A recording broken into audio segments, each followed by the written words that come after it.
की जय, बोलो साचे दरबार की जय, बोलो श्री नगरी निवासी भगवान की जय, बोलो श्री स्वामी जी महाराज की जय, बोलो वृंदावन बिहारी लाल की जय। श्री भागवत भगवान की है आरती, पापियों को पाप से तारती। श्री भागवत भगवान की है आरती, पापियों को पाप से तारती।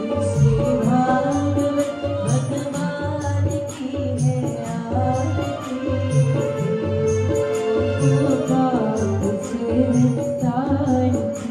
ये अमर ग्रंथ ये मुक्ति पंथ ये पंचम वेद निराला, नव ज्योति जगाने वाला।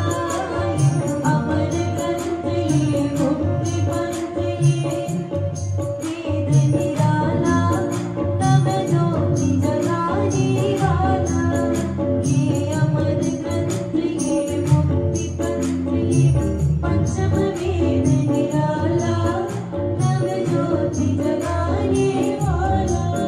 हरि नाम यही हरि ध्यान यही, हरि नाम यही हरि नाम यही।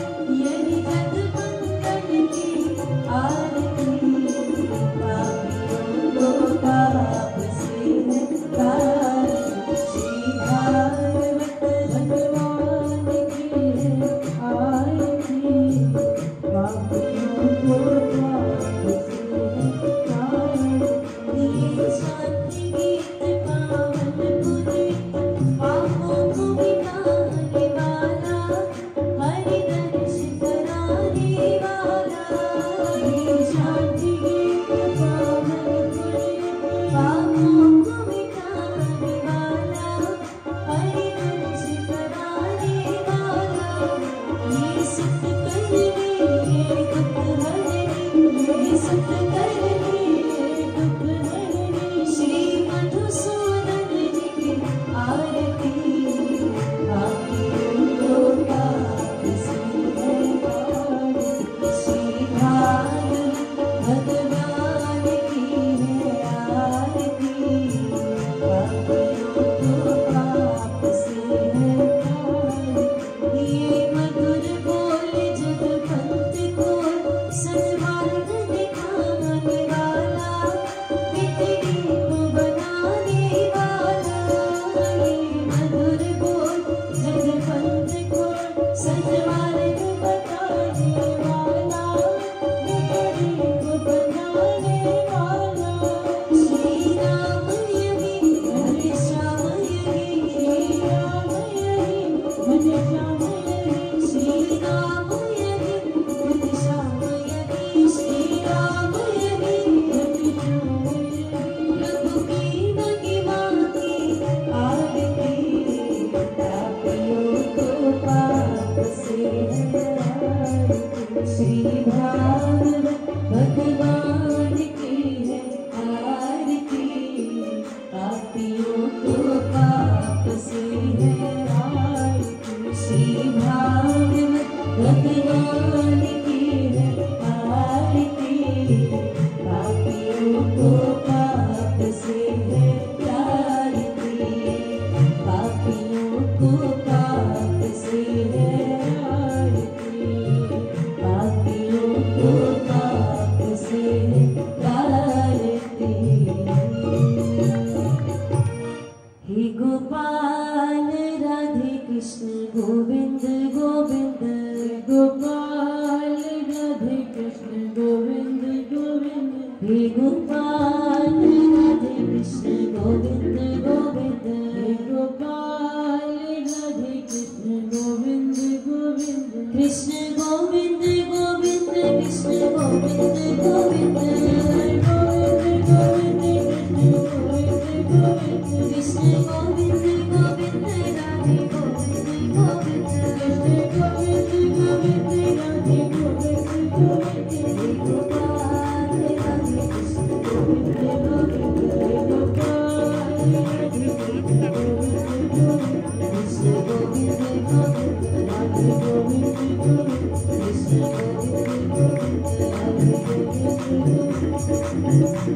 बोलो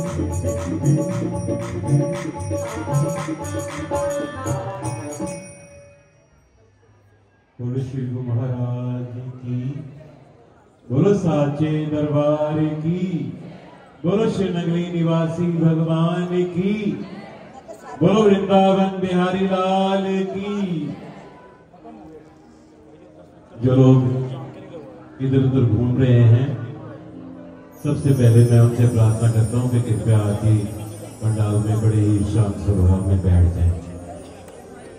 आज ये क्षेत्र, कुरुक्षेत्र का ये क्षेत्र वृंदावन बनने जा रहा है। गुरु दरबार तो है ही, साथ में इसमें वृंदावन की भी अनुभूति होने जा रही है। कहते हैं कि संत समागम हरि कथा दोवां दी गल न्यारी। संत समागम हरि कथा दोवां दी गल न्यारी, सच्चा प्रेम जगे अंदरों हो जाए प्रभु नाल यारी। तो आज बड़ा ही विलक्षण दिन है। श्री महाराज जी की कृपा से, गुरु महाराज जी के आशीर्वाद से, सभी संतों के सानिध्य में गुरु दरबार में गुरु महाराज जी के चरणों में बैठ के ये परम पुनीत श्रीमद् भागवत कथा प्रारंभ होने जा रही है। आप सभी लोग उस कान्हा के द्वारा, गुरु महाराज जी के द्वारा आमंत्रित हैं, क्योंकि वो सिर्फ उन्हीं पात्रों को बुलाता है जो इसके काबिल होते हैं। तो आप सभी दिव्य रूहें हैं, बड़े ही प्यारे प्यारे गुरु महाराज जी के भक्त हैं, जिनको ये अवसर प्रदान हो रहा है। अन्यथा आप जानते हैं कि सारी दुनिया में बहुत भीड़ है। आपके साथ साथ बाकी सभी लोगों को भी बहुत सारे काम होंगे, लेकिन उन काम से फुर्सत सिर्फ आप लोगों को दी गई है कि आप आए और गुरु महाराज जी के चरणों में बैठ के इस परम दिव्य जो कथा है प्रभु की, भगवान श्री कृष्ण की 24 अवतारों की, वो आप श्रवण करें। बस एक बात का ध्यान रखना, मन लगा के सुनना, ये सबसे ज्यादा महत्वपूर्ण है। कथा तो आप हर जगह सुन लेते होंगे, लेकिन जब यहाँ गुरु महाराज जी के चरणों में बैठ के मन लगा के कथा को श्रवण करेंगे तो जिस आनंद की प्राप्ति होगी वो उसका उल्लेख नहीं किया जा सकता, वो कहा नहीं जा सकता। तो मैं ज़्यादा टाइम ना लेता हुआ परम पूज्य भाई जी से अनुरोध करूँगा कि आज के सत्र की शुरुआत करें। और एक बार इनकी हौसला अफजाई के लिए भाई जी के लिए बहुत ही सुंदर कथा करते हैं, आप सब जानते हैं। एक बार बड़े ही प्रेम से जय घोष कर लीजिए। चलो ताली बजाइए। बोलो श्री गुरु महाराज की, बोलो साचे दरबार की।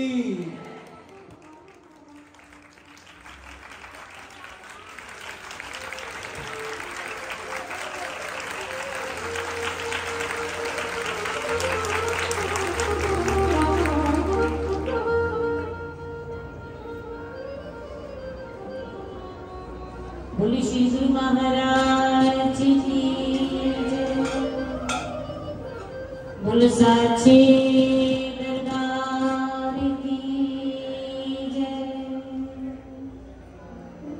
बोलो श्री नगरी निवासी भगवान की जय।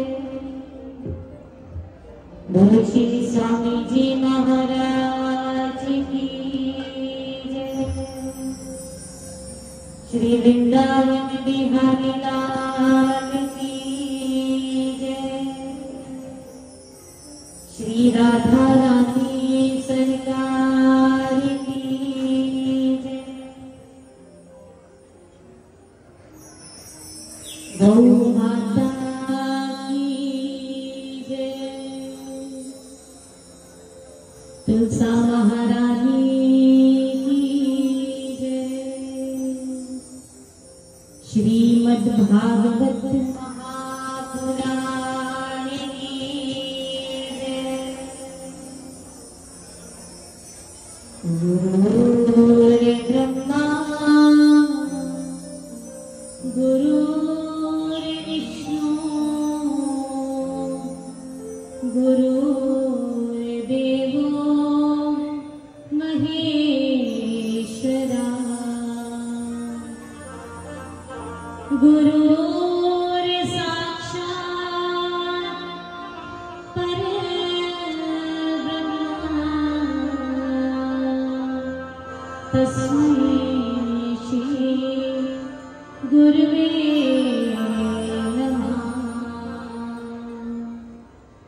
वर्णानामि अर्थ संधाना रसानाम छंदसामपि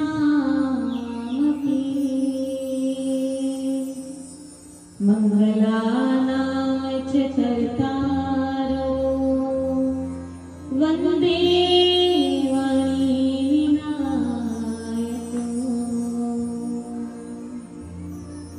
वंशी विभूषित करा नवनीर दाभा पीताम्बरा दरुण बिंब फलाधरो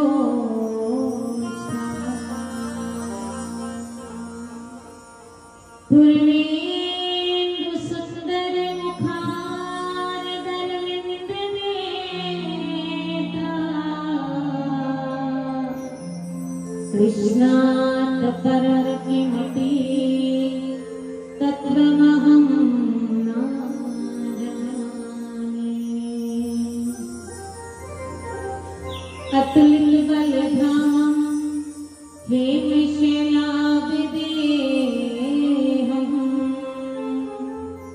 धनुर्वंशी शानो ज्ञानिनामग्रगण्यं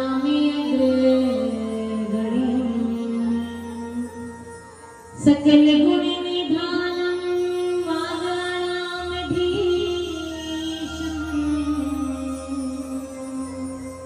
रघुपति प्रिय भक्तं वात्जातं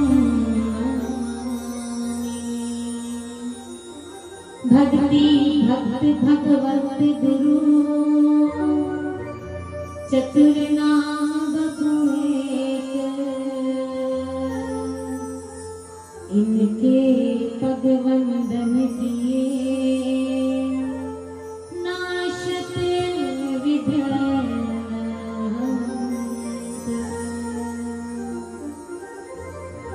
आइए हनुमंत विराजिए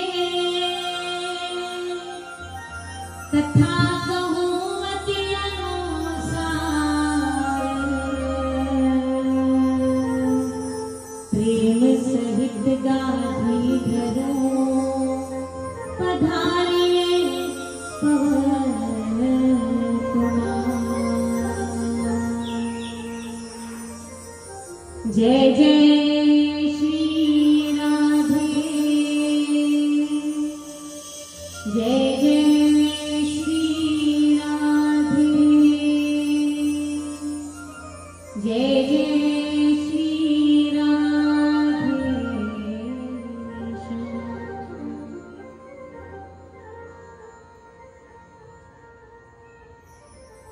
जय राधे जय कृष्ण जय गोपी जन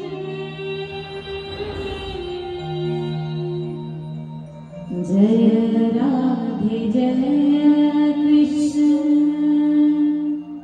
जय गोपी जन जय राधे जय कृष्ण जय गोपी जन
गोपी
भक्तवांछा कल्पतरु परम परमेश्वर दीन बंधु दीनानाथ अखिल सामर्थ्य सिंधु अनंत कोटि ब्रह्मांड नायक भगवान श्री राधा कृष्ण के युगल चरणार बिंदु में प्रणाम करते हुए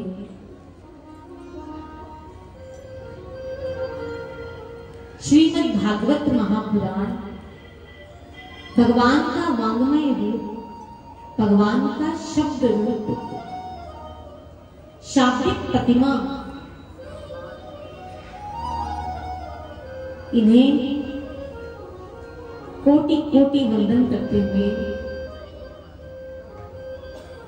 मेरे श्री गुरु महाराज जी, श्री नंगली निवासी भगवान जी, श्री स्वामी जी महाराज जी के इस परम सात्विक वातावरण में आए हुए आप सब संत जन और भक्त जनों को मेरा वंदन, मेरा नमन। और आप सब आए हुए इस कथा को श्रवण करने के लिए, जो अपने घर के सब कामकाज छोड़कर या भगवान के चरणों में बैठे हैं, उन सब का मैं हार्दिक अभिनंदन करती हूँ। व्यास पीठ की ओर से हार्दिक स्वागत करती हूँ।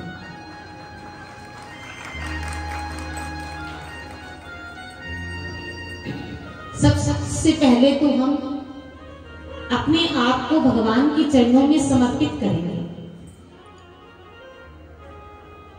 अपनी मन, अपनी वाणी, अपने चित्त, अपने अहंकार, इन सब को भगवान के चरणों में रखते हुए अपने सभी विकारों को, सभी वृत्तियों को भगवान के चरणों में समर्पित करते हुए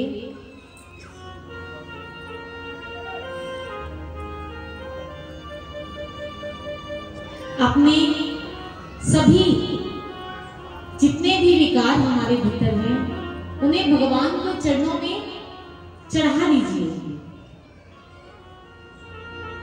जब हम उन्हें भगवान के चरणों में चढ़ा देंगे तो वो भगवान के हो जाएंगे। जब हम कुछ भी भगवान के चरणों में चढ़ा देते हैं तो वो भगवान का हो जाता है। फिर चाहे वो कोई व्यक्ति है, चाहे वो कोई वस्तु है, चाहे आप स्वयं ही क्यों ना हो, उन सबको भगवान के चरणों में समर्पित करते हुए भगवान से प्रार्थना करेंगे कि हे प्रभु,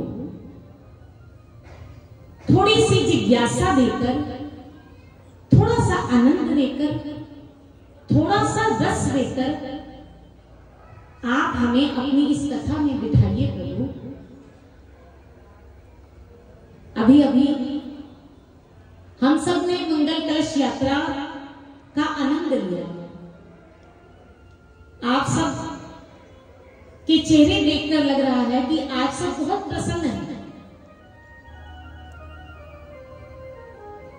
एक साल तक आप इसकी प्रतीक्षा करते हैं और बड़ी बेसब्री से इंतजार करते हैं। आज पुनः वो घड़ी आ गई जिसकी आप प्रतीक्षा करते हैं।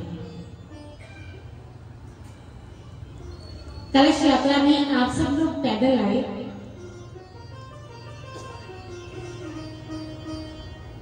और पैदल चलने के बाद भी सुबह से घर से निकले हुए हैं आप लोग, लेकिन आप में से किसी का चेहरा भी मुझे मुझाया हुआ नहीं लग रहा। सब बड़े प्रसन्न चित्त आनंद से बैठे हैं, खिले हुए चेहरों के साथ। क्यों? कभी सोचा है क्यों? सुबह से उठे, यहां आए, फिर पैदल शोभा यात्रा की, कलशों को स्थापित किया और आपके चेहरे पर वही मुस्कान है जैसे अभी सोकर उठे हो, फ्रेश। क्यों?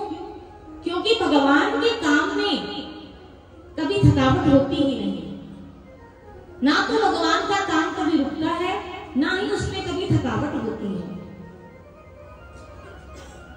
आप और हम सब पर भगवान की बड़ी कृपा, मेरे गुरु महाराज जी की बड़ी कृपा है कि हमें बार बार ये अनुभवों को, ये जो बार बार कथाएं होती हैं, इन्हें अनुभव करने का हमें सौभाग्य प्राप्त होता है। नहीं तो मन तो ऐसा है कि एक माला लेकर बैठते हैं तो अभिमान आ जाता है।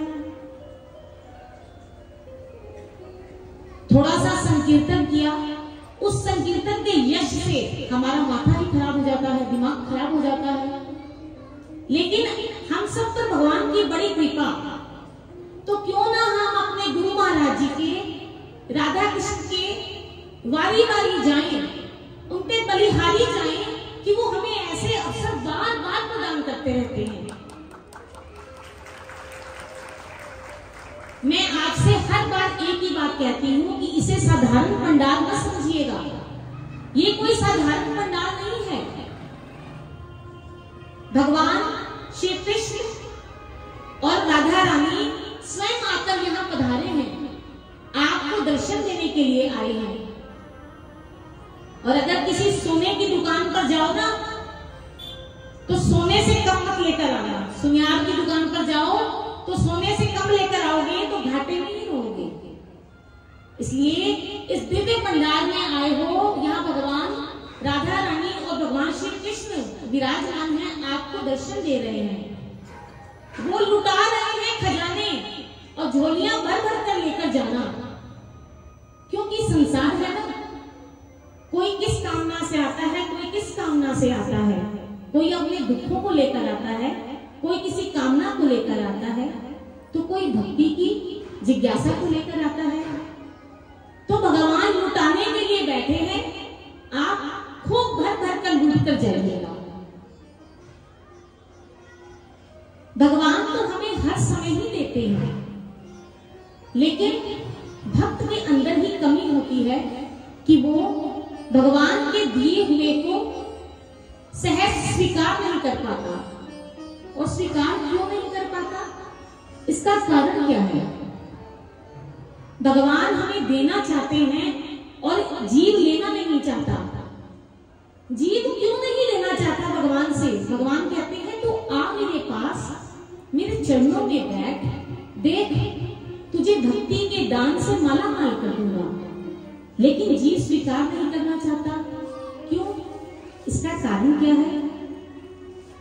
एक उदाहरण देती हूं आपको। भक्तों को ज्यादा पता होगा क्योंकि ये लोग ड्राइविंग करते हैं। जब आपकी गाड़ी खराब हो जाती है, आप कोई नई गाड़ी खरीद कर लाए कंपनी से, आपकी गाड़ी खराब हो जाए तो आप क्या करते हैं? उसे गैरेज में लेकर जाएंगे, वर्कशॉप में लेकर जाएंगे। जब आप गाड़ी को वर्कशॉप में लेकर जाते हैं तो आप उससे कहेंगे, वर्कशॉप वाले से, किस गाड़ी में ये चीज खराब है, इसे ठीक कर देना। क्योंकि अब गाड़ी बदली तो जा नहीं सकती, घर आ गई है, तो आप सोचेंगे क्यों ना हम गाड़ी को ठीक करवा लें। जब आप गाड़ी को ठीक करवाने के लिए गैरेज में लेकर जाते हैं तो साथ के साथ तो गाड़ी ठीक कर नहीं करके देगा। 5-10 दिन का वो समय मांगता है आपसे, 5-10 दिन लगेंगे, गाड़ी छोड़ जाओ यहाँ पर। और देखिए आनंद की बात क्या है कि जब आप गाड़ी छोड़ कर आते हैं तो आप उसे कहते हैं कि जो मेन प्रॉब्लम उसमें थी गाड़ी में, उस मेन प्रॉब्लम को तो बस ठीक करना ही करना है। अब जो साफ छोटी छोटी प्रॉब्लम्स है ना भैया, इसे भी ठीक कर देना। अब गाड़ी गैरेज में तो आ ही गई है, गाड़ी का एसी नहीं चल रहा, स्पीकर नहीं चल रहा, और मेरी हाइट कम है, हाइट के अकॉर्डिंग 2 गद्दियां लगा देना, कुशन लगा देना, ताकि मेरी गाड़ी मेरी हाइट के हिसाब से मुझे ड्राइविंग करने में दिक्कत ना हो। भैया गाड़ी लगी तो आगे से थी, थोड़ा सा पीछे से भी मार देना हाथ। तो गाड़ी में जो मेन प्रॉब्लम थी उसके साथ साथ हम कई काम करवा लेते हैं, क्योंकि गाड़ी को गैरेज में खड़े तो होना ही है 8-10 दिन। इसी प्रकार ये जो श्रीमद् भागवत महापुराण है, ये 8 दिन का वर्कशॉप है। आज आइए अपनी अपनी गाड़ी को लेकर, जिन जिन की गाड़ी खराब है, किस किस की गाड़ी खराब है, बाकी सबकी बिल्कुल सही है। रथ, इस गाड़ी को, शरीर रूपी गाड़ी को रथ भी कहा गया है। भगवान श्री कृष्ण अर्जुन के रथ पर बैठे और अर्जुन को गीता सुनाई। आइए हम भी अपने अपने रथ को लेकर भगवान के पास जाते हैं। इस रथ पर, शरीर रूपी रथ पर सबसे पहले बैठते हैं बलराम जी। बलराम जी को संज्ञा दी गई है सतगुरु महाराज जी की। इस शरीर रूपी रथ पर सबसे पहले सतगुरु बैठते हैं, उनकी कृपा विराजती है। फिर इस रथ पर बैठी है सुभद्रा जी। सुभद्रा, सुभद्रा का अर्थ क्या है? भद्र हो जाना। जब हमारे भीतर भक्ति आ जाती है तो व्यक्ति सुभद्र हो जाता है, नम्र हो जाता है, विनम्र हो जाता है। फिर हमारे शरीर रूपी रथ पर सुभद्रा जी विराजती हैं। कहते हैं कि जब भक्ति आती है तो गाली देने वाला व्यक्ति का स्वभाव भी बड़ा अच्छा बन जाता है, वो भी बड़े विनम्र स्वभाव का हो जाता है। एक प्रसंग आता है, माधव व्यास जी जगन्नाथ में विराजते थे, भिक्षा मांगकर खाते थे। एक दिन की बात, सुबह सुबह भिक्षा मांगने के लिए जब वो गए तो एक महिला रसोई बना रही थी। तो माधव दास जी ने दरवाजे पर खड़े होकर आवाज लगी, भिक्षाम देही। वो औरत अभी रसोई बनी नहीं थी, वो खींच गई। उसने गुस्से में आकर कहा, रसोई अभी बनी नहीं, भूखे नंगे पहले ही इकट्ठे हो गए। उसने क्या किया, तवा साफ कर रही थी किसी कपड़े से। जब हम तवा साफ करते हैं तो वो कपड़ा काला हो जाता है। उसने खींचकर वो कपड़ा उठाकर माधव दास जी के मुंह पर मार दिया।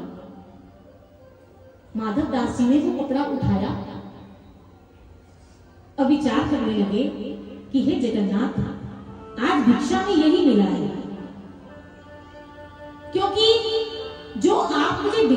दोगे वो मैं ग्रहण करूंगा। भिक्षा इंसान से नहीं ली जाती, भिक्षा इंसान के माध्यम से भगवान से ली जाती है, भीख इंसान से ली जाती है। जरूरतमंद व्यक्ति भीख मांगता है और समर्थवान साधु भिक्षा मांगता है।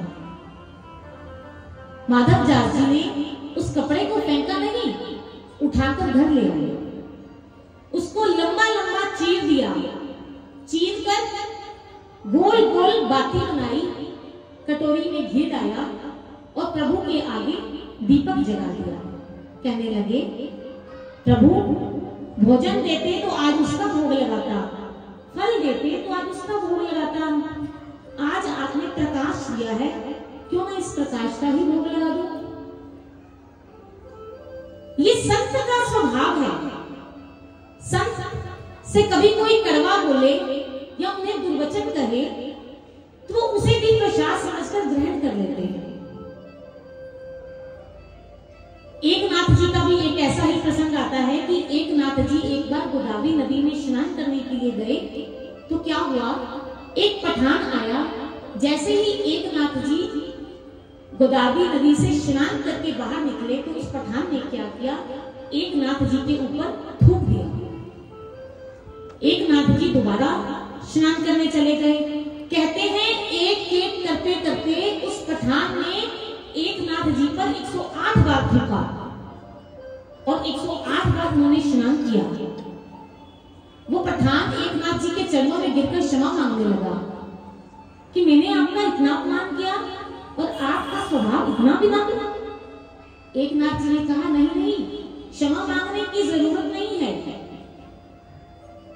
बड़े समय से मेरी इच्छा थी कि गोदावरी जी में 108 बार स्नान करूं, हर बार आलस और प्रमाद के कारण रुक जाता था। आज आपकी वजह से मेरा संकल्प पूरा हो गया। संत एकनाथ जी, ये संत का स्वभाव है। अब आप मेरी तरफ देख रहे होंगे कि बाजी के संत हैं।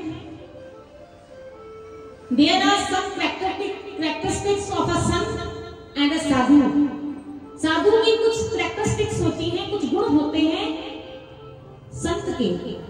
लेकिन हमारे गुरु महाराज जी ने कृपा जरूर की है हम सब बच्चों पर कि हमें ये साधु वेश दिया है, ये संत वेश दिया है। जब हमें संत वेश दिया जाता है तो इस प्रक्रिया में 3 दिन लगते हैं। संत वेश की प्रक्रिया 3 दिन की होती है।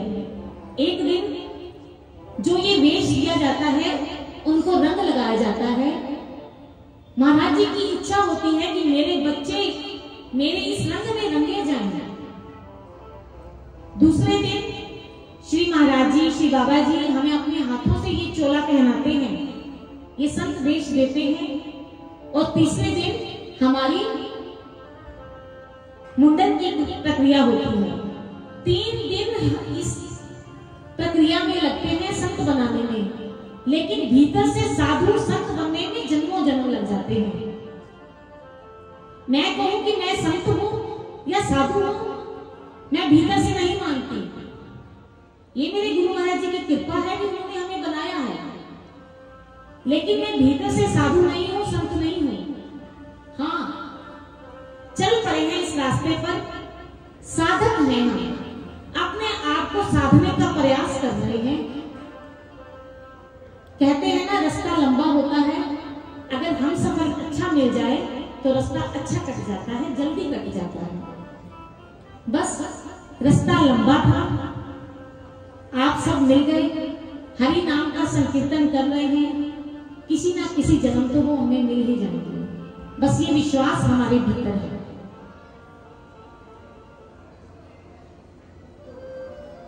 सबसे पहले इस शरीर रूपी रथ पर बलराम जी विराजते हैं, सद्गुरु विराजते हैं, फिर भक्ति विराजती है। और जब भक्ति आ जाती है तो फिर तीसरे नंबर पर कौन आता है, बताइए आप सब। जब भक्ति हमारे भीतर आ गई तो जगन्नाथ जी स्वयं आ जाते हैं। ब्रह्म साक्षात्कार हमें भीतर से ही हो जाता है, भीतर ही भीतर हमें प्रभु के दर्शन हो जाते हैं, प्रभु मिल जाते हैं। इसलिए जब कथा को श्रवण करते हो तो बड़े मन चित्त बुद्धि को एकाग्र करके इस कथा को श्रवण करना और अपनी बुद्धि का प्रयोग मत करना। बड़ी शुद्धि से मन को पवित्र करके। अच्छा, आप बताइए कि आप में से हीरो कौन है? हीरो है कोई? अगर अपने आप को भीतर से हीरो समझते हो तो ये 8 दिन अपने आप को हीरो मत समझना। जीरो समझकर कथा में आओगे तो कथा समझ आएगी, अगर हीरो बनकर कथा में आओगे तो कथा समझ नहीं आएगी। आप सबको जीरो बनकर आना होगा। तो जीव अपने मन को स्वयं को स्वच्छ कर नहीं पाता, भगवान से प्रार्थना करता है कि हे प्रभु, मैं आपके चरणों में आया हूं, आप मेरे इस मन को स्वच्छ कीजिए।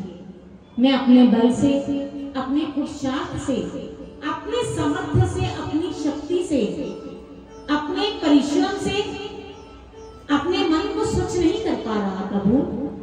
प्रभु आप कृपा कीजिए और मेरे इस मन को स्वच्छ कीजिए, मेरे इस मन को सुंदर बनाइए।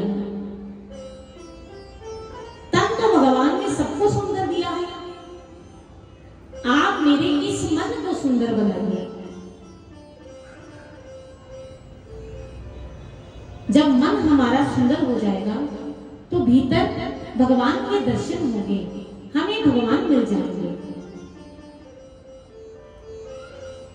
हम चर्चा कर रहे थे कि गाड़ी खराब हो तो गैरेज में लेकर जाएंगे। 8-10 दिन जो काम हमने करवाने थे वो सब करवा के हम अपनी गाड़ी लेकर आएंगे। लेकिन कई लोगों की गाड़ी चलती ही नहीं है, खड़ी है, धक्का मारने से चलती है। यहाँ पर कई लोग ऐसे होंगे जिनकी गाड़ी धक्का मारने से आई है। किसी को छोटे भाई जी कह देते हैं, नहीं तो अपना नाम लिखवा, नाम नहीं लिखवाया तुमने इस बार, अपना नाम लिखवाओ, कथा में जरूर आना है। ये धक्का है। कईयों की गाड़ी धक्का मार के चलती है। कई यहाँ आके सहेलियां बन जाती हैं, वो एक दूसरे से कहती हैं, चलो तुम भी चलो, मैं भी वहां आऊंगी, हो सकता है तेरा वो रुका वो जो काम है शायद वो बन जाए, तो चलना, इकट्ठे रहेंगे, वहां पर आनंद आएगा। तो ये धक्का है। किसी की गाड़ी धक्का मारकर चलती है तो चिंता मत कीजिए, यहाँ आकर उसका भी इंतजाम हो जाएगा, वो सब भी रिपेयर हो जाएगा। अब गाड़ी धक्का मारकर चले, लेकिन कईयों की गाड़ी चलते चलते ब्रेक फेल हो जाते हैं, तो तब भी चिंता मत कीजिएगा। अगर आपके इस शरीर रूपी रथ के ब्रेक फेल हैं, ब्रेक फेल होने का मतलब कि हमारे अंदर काम आ गया, क्रोध आ गया, अहंकार आ गया, तो उस पर ब्रेक लगाना होता है। दुर्योधन ने ब्रेक नहीं लगाया, एक्सीडेंट हो गया। रावण ने ब्रेक नहीं लगाया, एक्सीडेंट हो गया। तो इस ब्रेक का भी यहाँ पर इंतजाम किया जाएगा, आपकी इस उलझन को भी सुलझाया जाएगा। लेकिन ध्यान रखिएगा, कभी विचार कीजिएगा कि हम ब्रेक क्यों नहीं लगा पाते। क्यों? क्योंकि काम, क्रोध, मोह, लोभ, अहंकार, ये जो 5 विकार है ना, इनमें से सबसे ज्यादा भयंकर जो विकार है वो है लोभ। लोभ पापस्य कारणम, लोभ ही पाप का कारण होता है। शुरू में तो हम छोटी छोटी चीजों पर लोभ करते हैं। अब किसी को मैंगो शेक पसंद है और आपके सामने मैंगो शेक रखा गया, वो मैंगो शेक का जो इतना सा ऊपर का हिस्सा कम है ना, वो आपको सता रहा है कि इतना हिस्सा कम क्यों दिया गया है। और जब लास्ट में मैंगो शेक इतना सा रह जाता है तो आप उसे 3 बार गड़क गड़क कर पिएंगे कि आराम से खत्म हो। लोभ होता तो हल्का है, लेकिन इसका परिणाम बहुत भारी होता है। तो अपने आप को चेक कीजिए कि हमारे अंदर कौन सा विकार ज्यादा है, फिर उसकी निरीक्षा कीजिए, फिर उसे धीरे धीरे संयम से धीरे धीरे उस विकार को अपने भीतर से निकालते जाइए। अब आपकी गाड़ी बिल्कुल ठीक है, कई व्यक्तियों ने हाथ नहीं खड़ा किया, अच्छा लगा मुझे, क्योंकि उनकी गाड़ी बिल्कुल ठीक है। वो गैरेज में लेके जाएंगे क्योंकि गाड़ी बिल्कुल ठीक है, लेकिन सर्विसिंग तो फिर भी जरूरी है, सर्विस तो करवानी पड़ती है। कई व्यक्ति ऐसे होंगे यहाँ पर जो भजना बंदी हैं, सेवा करते हैं, गाड़ी भी सही तरह से चला रहे हैं अपनी, जब आवे संतोष धन सब धन धूरी समान, सब कुछ सही है, रेड लाइट पर रुकना जानते हैं, ग्रीन लाइट पर चलना जानते हैं, सब कुछ जानते हैं, लेकिन फिर भी सर्विस जरूरी है, क्योंकि समय अवधि पूरी हो गई है, किलोमीटर पूरे हो गए हैं। अभी परसों साजन भैया बता रहे थे 3-4 दिन पहले कि बाजी आज मैं सत्संग पर नहीं जाऊंगा क्योंकि मेरी गाड़ी 2000 किलोमीटर ज्यादा चल चुकी है, मुझे आज अंबाला जाना है सर्विस करवाने के लिए। तो सर्विसिंग भी जरूरी है। तो ये जो कथा भंडार है, 8 दिन तक आपकी गाड़ी बिल्कुल गुड टू गो हो जाएगी चलने के लिए, ग्रीन स्टैंप लग जाएगी, सर्विसिंग स्टैंप। फिर आप इस गाड़ी को खूब चलाइएगा और 8 दिन बाद जब आप यहां से आएंगे, दुनिया आपको सुलझी हुई मिलेगी और आप स्वयं भगवान श्री कृष्ण के चरणों में उलझे हुए होंगे। श्रीमद् भागवत महापुराण भक्त के भीतर भक्ति की स्थापना करने के लिए आती है, और इस बात का वचन लेकर नारद जी ने व्यास जी को ये कथा सुनाई थी। नारद जी ने व्यास जी को, व्यास जी ने सुखदेव जी को इस बात का प्रॉमिस लेकर कथा सुनाई थी कि श्रीमद् भागवत महापुराण भक्त के भीतर भक्ति की स्थापना करती है। तो श्रीमद् भागवत का पहला स्वरूप है भक्ति, और दूसरा स्वरूप क्या है? भक्त। भक्त भी कई प्रकार के होते हैं। 4 प्रकार के भक्तों का शास्त्रों में वर्णन किया गया है। सबसे पहले भगत होते हैं मक्खी की तरह। नाराज मत होना, मक्खी नहीं कह रही, उदाहरण दिया गया है। एक ऐसे भक्त होते हैं जो मक्खी की तरह होते हैं, जैसे मक्खी मल पर भी बैठती है और भोजन पर भी बैठती है, ऐसे ही वो भक्त होते हैं जो लेने वाली चीज को भी ले रहे हैं और ना लेने वाली चीज को भी ले रहे हैं। धर्म तो कर रहे हैं, सत्य की राह पर भी चल रहे हैं, सत्संग में भी आते हैं, सेवा भी करते हैं, लेकिन अगर एक हाथ में माला है तो दूसरे हाथ में प्याला भी है। दूसरे प्रकार के भक्त होते हैं मधुमक्खी की तरह। मधुमक्खी कभी भी मल पर नहीं बैठती। मधुमक्खी हमेशा पेड़ पौधों पर बैठती है, फूलों पर बैठती है, औषधियों पर बैठती है, तुलसी जी पर बैठती है। ऐसे ही ये भक्त होते हैं, धर्म तो करते हैं, भजन करते हैं,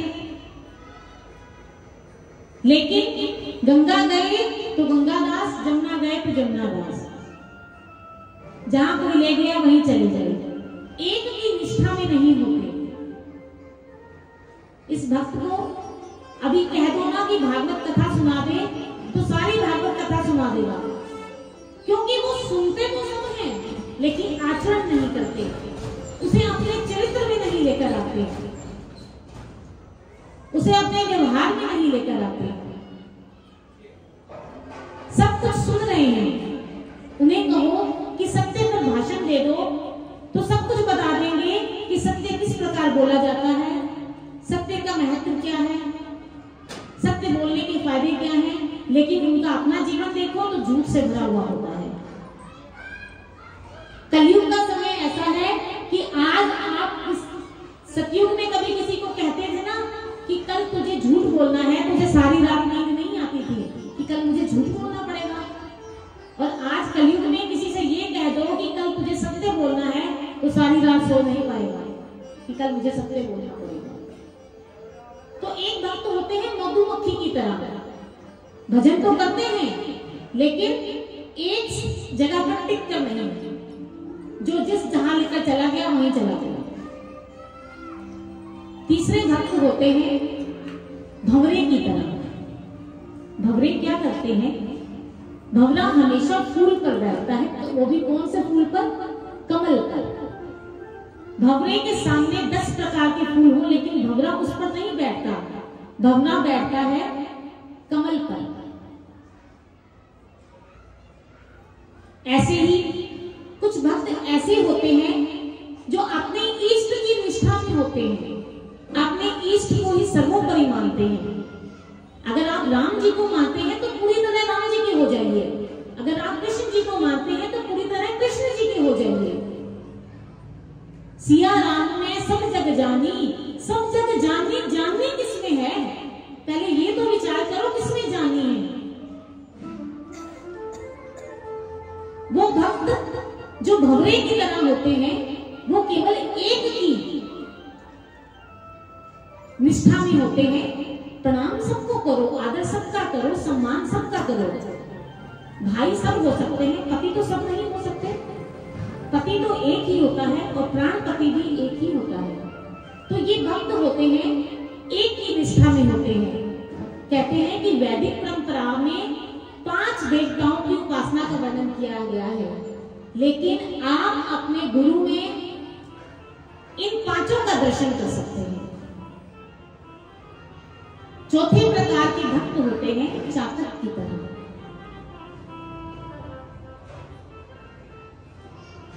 चातक जिस प्रकार पेड़ की डाली पर बैठा है, पेड़ की डाली पर बैठा हुआ हर समय सलाती नक्षत्र की बूंद की प्रतीक्षा करता रहता है। बादल आए नहीं कि चातक ऊपर देखना शुरू कर देता है। भर्तृहरि जी कहते हैं कि ऐसा तो मत किया कर भैया, बादल आते नहीं तो ऊपर देखना शुरू कर देता है। तो जानते हो चातक क्या कहता है? चातक कहता है एक मौका भी अगर चूक गया ना, स्वाति नक्षत्र की बूंद आई और अगर मैं एक मौका भी चूक गया तो मेरा चातक होना व्यर्थ हो जाएगा, और अगर एक बूंद भी मेरे मुख में चली गई तो मेरा चातक होना सार्थक हो जाएगा।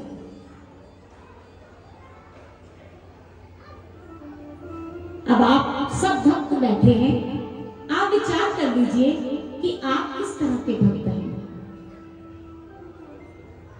हम इस भागवत कथा को श्रवण करने के लिए आते हैं, क्यों सत्संग श्रवण करते हैं, क्यों संकीर्तन में जाते हैं? अपने मन को सुंदर बनाने के लिए। हालांकि मन तो पहले से ही सुंदर है, क्योंकि इस मन के अंदर, इस हृदय के अंदर हमारे परमात्मा बैठे हैं, हमारे गुरुदेव बैठे हैं, जिनकी शक्ति से ये सारा काम हो रहा है। वो तो पहले ही सुंदर है। भक्त लोग, आप की दाढ़ी मूंछ आती है तो आप क्या लोग भगवान से झगड़ा करते हैं, ब्रह्मा जी से झगड़ा करते हो कि ये क्या बना दिया झमेला रोज का, 2 दिन बाद दाढ़ी बनवाओ फिर मूंछ बनवाओ। क्यों? क्योंकि दाढ़ी मूंछ से हमारी सुंदरता छिप जाती है। आप झगड़ा नहीं करते, 2-4 दिन बाद दाढ़ी मूंछ आती है, उसको शेविंग करवा आते हो सैलून जाकर और अपनी सुंदरता को बढ़ा लेते हो। ऐसे ही हमारा मन सुंदर है, क्योंकि उसके अंदर परमपिता परमात्मा पहले से ही विराजमान है। लेकिन इस मन के ऊपर काम, क्रोध, लोभ, मोह, मद, मत्सर्य आदि विकार की दाढ़ी मूंछ आ जाती है। और इस दाढ़ी मूंछ को अगर आ जाए तो चिंता मत करो, जाइए कौन सा सैलून में, अपने गुरुदेव के सैलून में जाइए। गुरुदेव के दिए हुए ग्रंथ को, श्री स्वामी जी महाराज जी का ग्रंथ सबको मिला है ना? किस किस के पास श्री स्वामी जी महाराज जी का ग्रंथ है?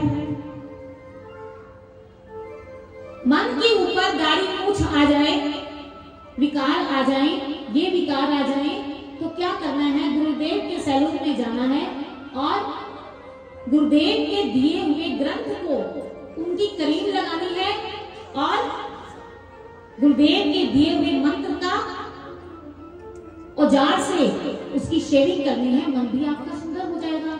जब भी विकार आए तो आप इस सैलून में आ जाइए, आपका मन बिल्कुल भीतर से सुंदर हो जाए।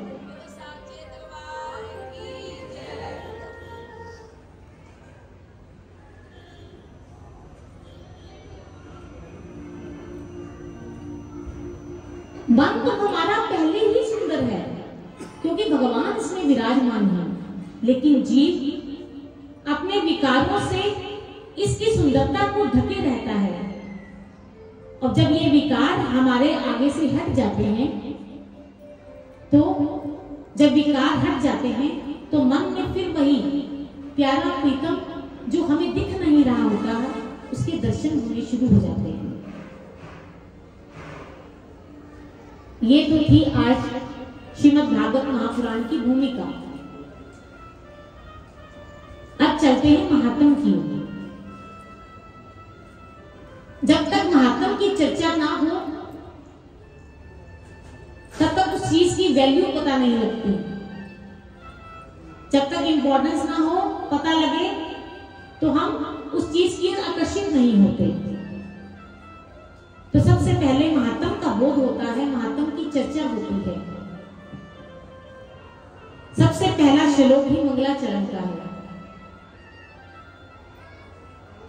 जब भी हम कथा में जाएं, कई बार कई लोग ये कहते हैं कि भाई जी इतनी बार तो कथा सुन ली, अब क्या सुनना बाकी रह गया है। इतनी बार कथा सुनते हैं, लेकिन हर बार कथा में कुछ नया आनंद होता है, कुछ नए रस होते हैं जो इस मन को बड़े मीठे लगते हैं, और मन इन रसों का आस्वादन करना चाहता है। तभी तो हम कथा में आते हैं। लेकिन जब हम कथा में आते हैं तो विचार करिएगा कि जब कथा में आते हैं हमारे चरित्र की पवित्रता तभी होगी जो हम सुनते हैं उसे अपने आचरण में लाने का प्रयास करें। केवल सुनकर यहाँ से चले जाना, ये कथा श्रवण का लाभ नहीं है। जब कथा को श्रवण करो तो उससे एक एक बिंदु लेकर जाओ। जब भी किसी गुरु से कुछ सीखो तो उसे अपने आचरण में लाने का प्रयास करो। कहते हैं कि द्रोणाचार्य जी का बहुत बड़ा विश्वविद्यालय था, जहां पर बहुत सारे विद्यार्थी धनुष विद्या और भी कई तरह की विद्या सीखने के लिए आया करते थे। तो एक बार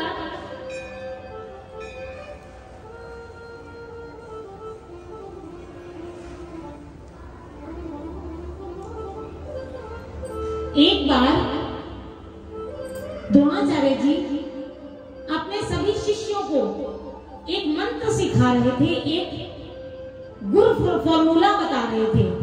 और शिष्य कौन थे? सभी कौरव और पांडव। द्रोणाचार्य जी ने कहा, क्रोधम मा कुरु, क्रोध मत करो, क्रोध नहीं करना चाहिए। जब द्रोणाचार्य जी ने इस वाक्य को 3-4 बार दोहराया तो द्रोणाचार्य जी ने सब शिष्यों से पूछा कि क्या तुम्हें ये सूत्र याद हो गया, क्रोधम मा कुरु? सब शिष्यों ने हाँ कह दी कि हाँ गुरुजी हमें याद हो गया। तो द्रोणाचार्य जी की नजर पड़ी युधिष्ठिर जी पर, जो अपने में ही मस्त थे। द्रोणाचार्य जी ने युधिष्ठिर से पूछा, युधिष्ठिर मैंने कोई सूत्र दिया है, क्या तुम्हें याद हो गया? द्रोणाचार्य जी ने जब युधिष्ठिर से पूछा तो युधिष्ठिर ने कहा कि नहीं गुरुजी, कोशिश कर रहा हूं, अभी समय लगेगा। तो द्रोणाचार्य जी ने कहा कि कोई बात नहीं, आज अवकाश देते हैं, कल तक की छुट्टी है, कल याद करके सुना देंगे। अगले दिन फिर सभी शिष्य आए तो द्रोणाचार्य जी ने कहा कि कल मैंने एक सूत्र आप सब लोगों को दिया था, सब सुनाइए मुझे। अर्जुन से पूछा, अर्जुन ने कहा हाँ गुरुदेव, क्रोधम मा कुरु। दुर्योधन से पूछा, दुर्योधन मैंने कल क्या सिखाया था? दुर्योधन ने कहा क्रोधम कुरु। द्रोणाचार्य जी ने कहा मूर्ख, मैंने कहा था क्रोधम मा कुरु, क्योंकि संस्कृत में मां शब्द निषेधात्मक होता है।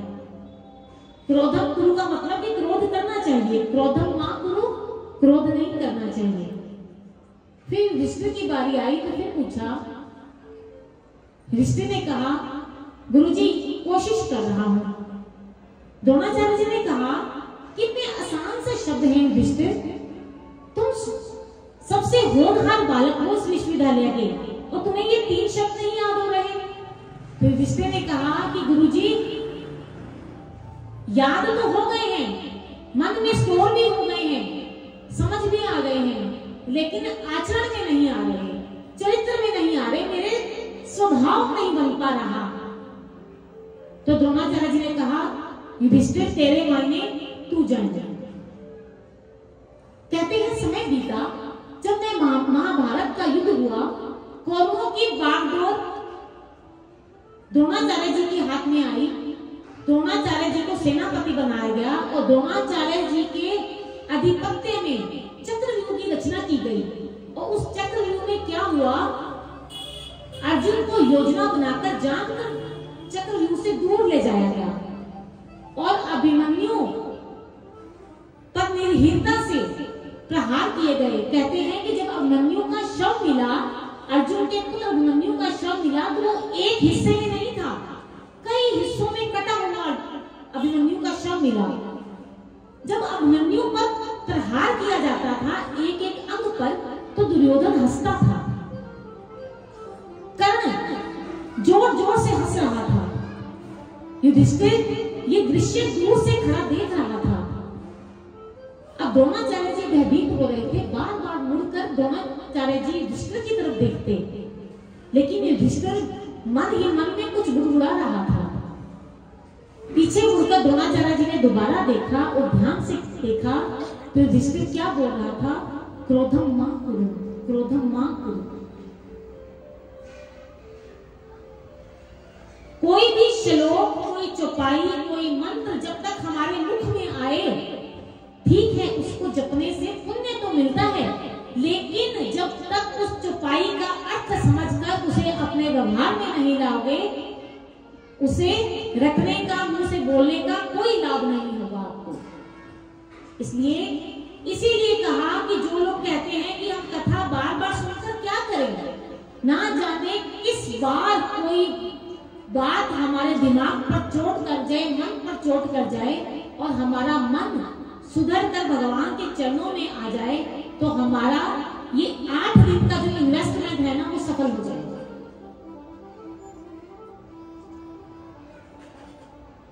ये पहला मंगलाचरण है कि कथा में जो कुछ भी सुनो उसे अपने भीतर उतारने की कोशिश कीजिएगा। दूसरा मंगलाचरण, आप सब लोग कथा में आए हैं तो कोशिश कीजिएगा, जो लोग यहाँ पर आश्रम में रह रहे हैं या जो लोग घर पर रह भी रहे हैं, क्योंकि कलश उन्होंने भरा है, तो कोशिश कीजिएगा कि किसी की निंदा मत कीजिएगा।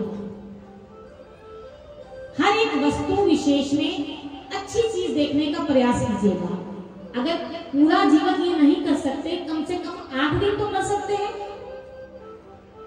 8 करते ही हमारे जीवन के कितने क्षण ही समझ जाएंगे, और वो क्षण जब हम परमात्मा के पास जाएंगे तो कहते हैं कि एक बार भी अगर किसी ने राम नाम लिया तो वो गोलोक धाम चला जाता है। और हमने 8 दिन भी अब अपने सवार लिए 8 करते, ना जाने महाराज जी कितने करवा देंगे आप लोगों के, तो हमारा जीवन समझ जाएगा। तीसरी बात, जब भी आप कहीं इकट्ठे बैठे हो, सेवा कर रहे हो, सेवा करते करते आप केवल कथा की चर्चा कीजिएगा कि कल व्यासपीठ की ओर से कथा में क्या सुनाया गया था। कई बार ऐसा होता है कि किसी का दिमाग कुछ समझता है, किसी का दिमाग कुछ समझता है, क्योंकि एक ही बात के कई मीनिंग होते हैं। किसी ने कुछ समझा, किसी ने कुछ समझा। जब हम इकट्ठे बैठेंगे, चर्चा करेंगे, तो अगर हमारे मन में कुछ गलत समझा है तो वो किसी दूसरे के बताने पर सही हो जाएगा। इसलिए कहते हैं कि जब इकट्ठे बैठो तो कृष्ण की बातें करो, और जब अलग बैठो तो कृष्ण से बातें करो।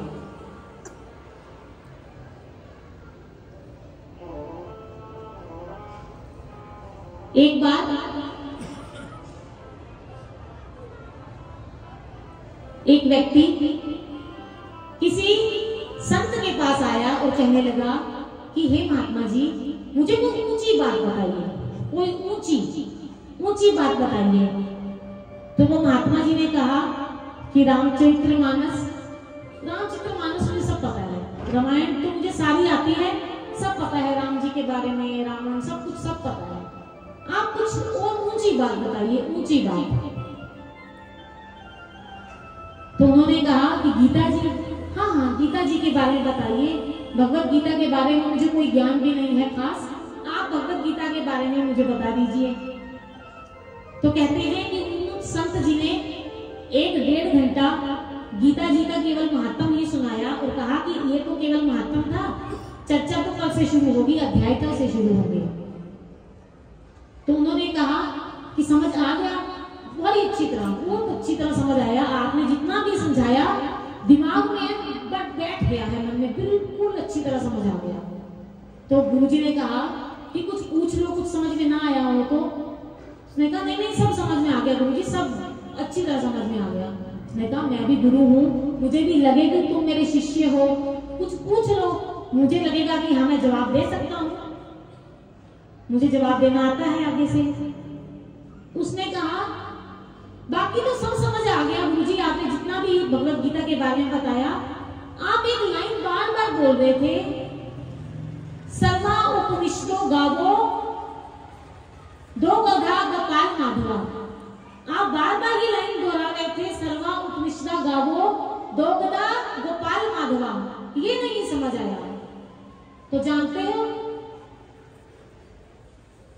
आप ये बता दीजिए मुझे कि वो जो आप बार बार बोल रहे थे दो गधा गोपाल माधवा, वो दो गधा कौन थे? गुरुजी ने सिर पर हाथ रख लिया, तुम जाओ। तो इसलिए ये दो गधा गोपाल माधवा का मतलब कि भगवान श्री कृष्ण गोपाल गैया का दूध निकालते हैं और वो उस दूध का भोग लेकर सब लोगों को पिलाते हैं, उसका मतलब ये था। और वो कह रहा है कि दो गधा गोपाल माधवा, वो दो गधा कौन थे? गुरुजी ने अपना माथा पीट लिया, तो रहने दो बस, तुम जाओ। तो इसलिए ये बात बता रही हूँ आपको कि जब इकट्ठे बैठोगे तो चर्चा कीजिएगा कि कथा में कल क्या बताया गया। हो सकता है आपके मायने कुछ और हो और कथा के मायने कुछ और हो। एक मंगलाचरण को रात को सोने से पहले भगवान का धन्यवाद करना और सुबह उठने के बाद भी भगवान का धन्यवाद जरूर करना, क्योंकि जो रात के जितने भी घंटे हम सोए हैं वो उनकी कृपा से ही हम उठ पाए हैं।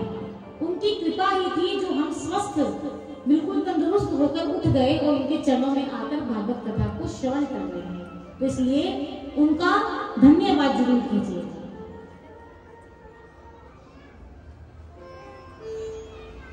कहते हैं जहां पर भी कथा होती है वो वृंदावन होता है, वृंदावन बन जाता है, क्योंकि यहाँ भगवान श्री कृष्ण और राधा युगल दोनों बैठे हैं। लेकिन वृंदावन कृष्ण कन्हैया की कृपा आप पर कब होगी? जब आप पहले बरसाने जाओगे। जब तक आप बरसाने नहीं जाओगे तो राधे रानी की जब तक कृपा नहीं होगी तो वृंदावन बिहारी लाल के चाह कर भी आप दर्शन नहीं कर सकते। इस बार जब हम वृंदावन गए, मैं पहले भी 3-4 बार वृंदावन गई हुई, लेकिन वो सरूर, वो रस कभी मेरे भीतर आया नहीं, मैं सच कह रही हूँ। लेकिन इस बार जब हम वृंदावन गए तो पहले बरसाना गई हमारी बस।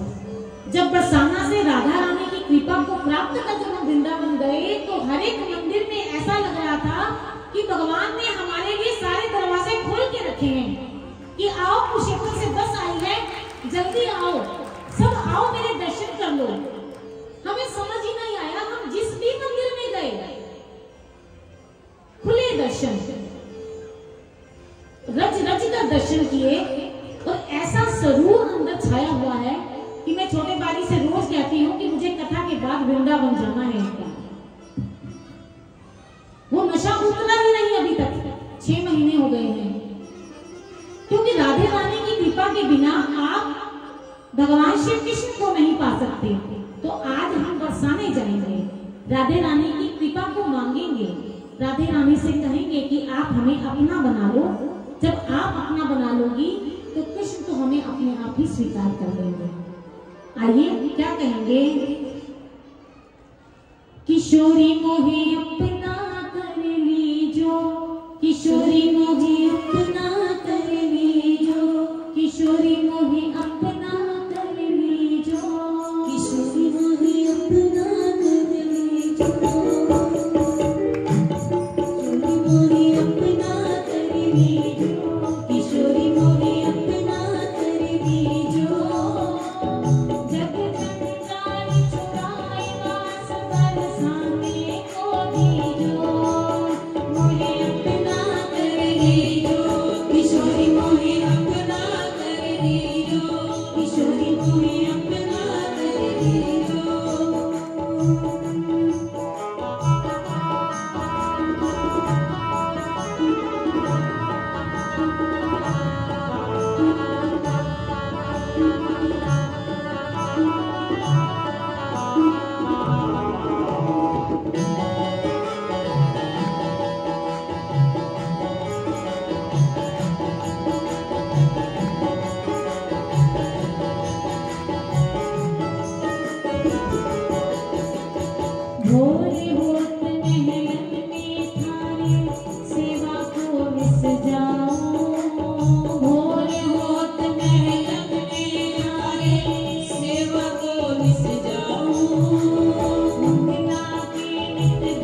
यही विराम देते हैं। लेकिन आप सबसे हाथ जोड़कर प्रार्थना निवेदन कि आप कथा में समय से आइएगा और बीच में से छोड़कर मत जाइएगा। कहते हैं जो कथा को पीठ दिखाकर चले जाते हैं उनके पुण्य क्षीण हो जाते हैं, और वो पुण्य किनके हिस्से में आ जाते हैं? जो कथा में बैठे हुए होते हैं। तो पूरी कोशिश कीजिएगा कि कथा में समय से आना, कथा को मन चित्र एकाग्र करके श्रवण करना, और रोज एक बिंदु कथा से लेकर जाना। चाहे तो घर जाकर उसको नोट डाउन भी कर सकते हैं आप कि कथा में जो चीज आपको अच्छी लगी उसे घर लेकर जाना और उसे अपने चरित्र में उतारने का प्रयास करना, हृदय में बिठाने का प्रयास करना। आप सबने कथा को समय ही तो देना है। समय की कीमत सबसे ज्यादा है। धन आपके पास है कब तक? जब तक आपके पास समय है। स्वास्थ्य कब तक है? जब तक आपके पास समय है। क्योंकि भगवान ने एक पर्टिकुलर फिक्स टाइम आप सब लोगों को देकर भेजा है। वो समय अगर खत्म हो गया तो चाहे शरीर है चाहे धन है, सब पड़ा रह जाएगा।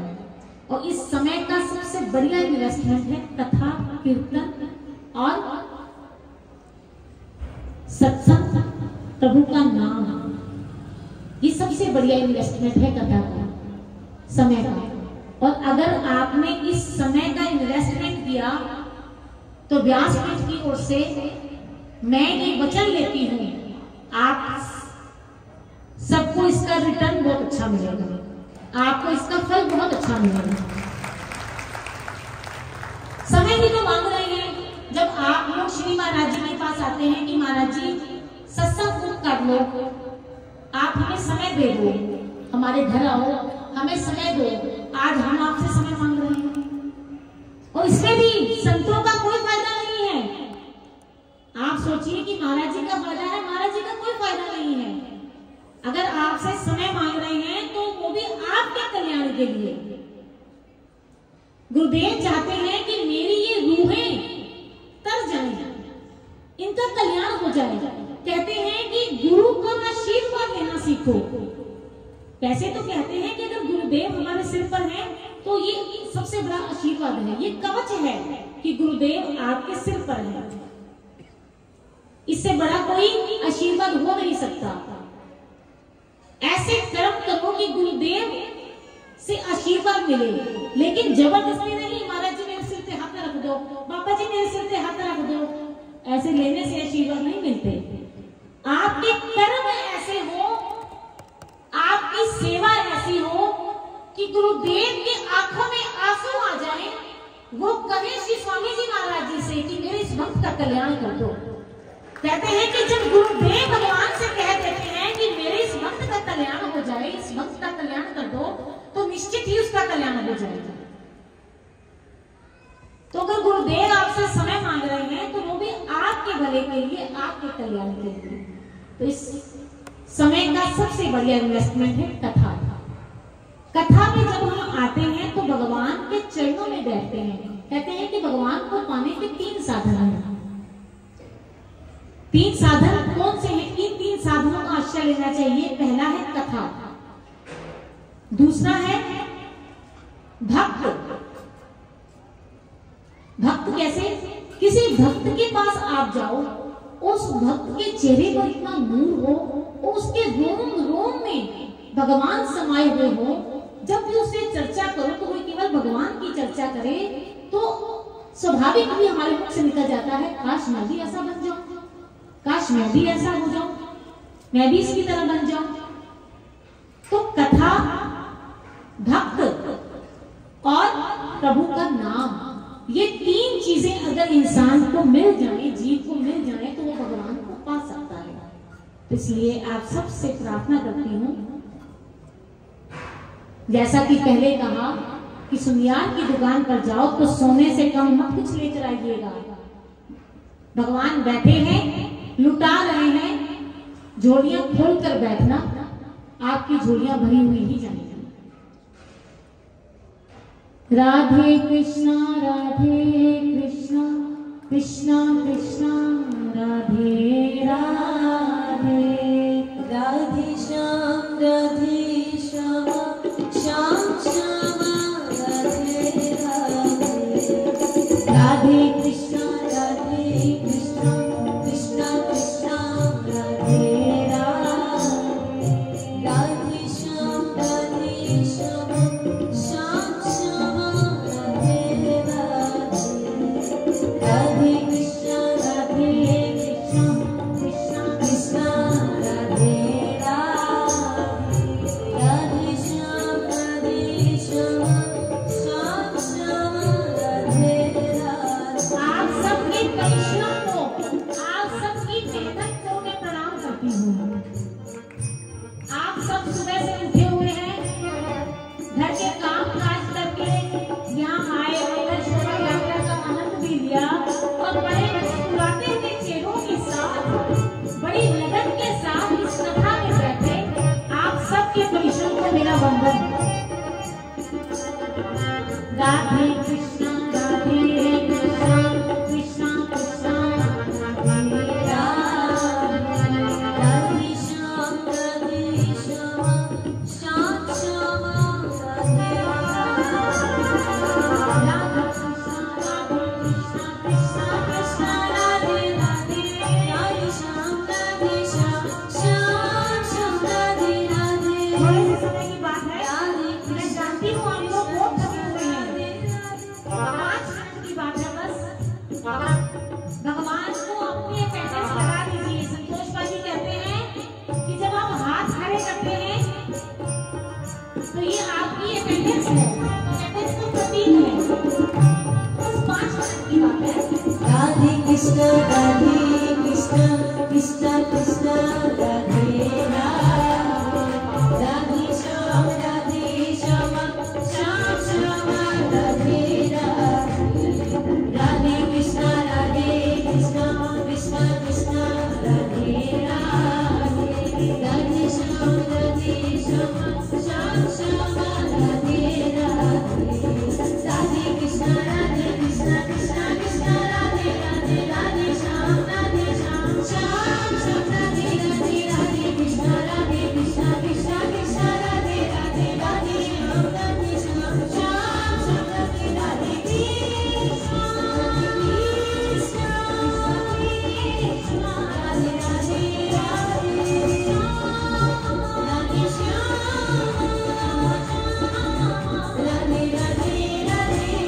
राधे कृष्णा कृष्णा कृष्णा राधे राधे, राधे श्याम श्याम श्याम राधे राधे, राधे कृष्णा कृष्णा कृष्णा राधे राधे, राधे श्याम श्याम राधे राधे, राधे कृष्णा कृष्णा राधे राधे, राधे श्याम श्याम राधे राधे, कृष्णा राधे कृष्णा राधे राधे, राधे श्याम राधे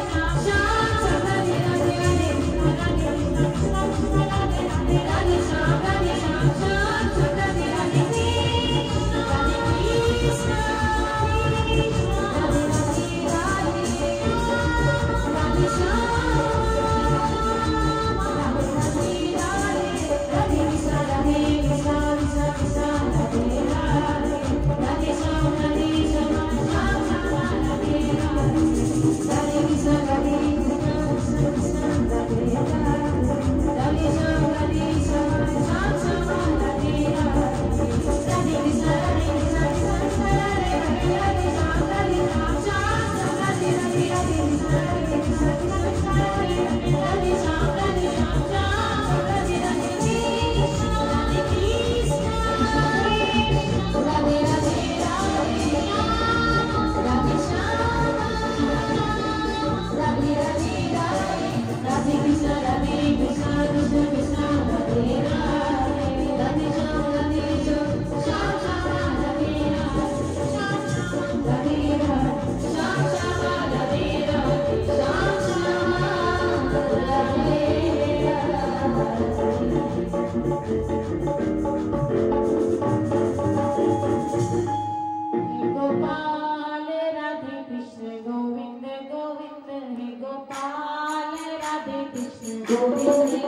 Ram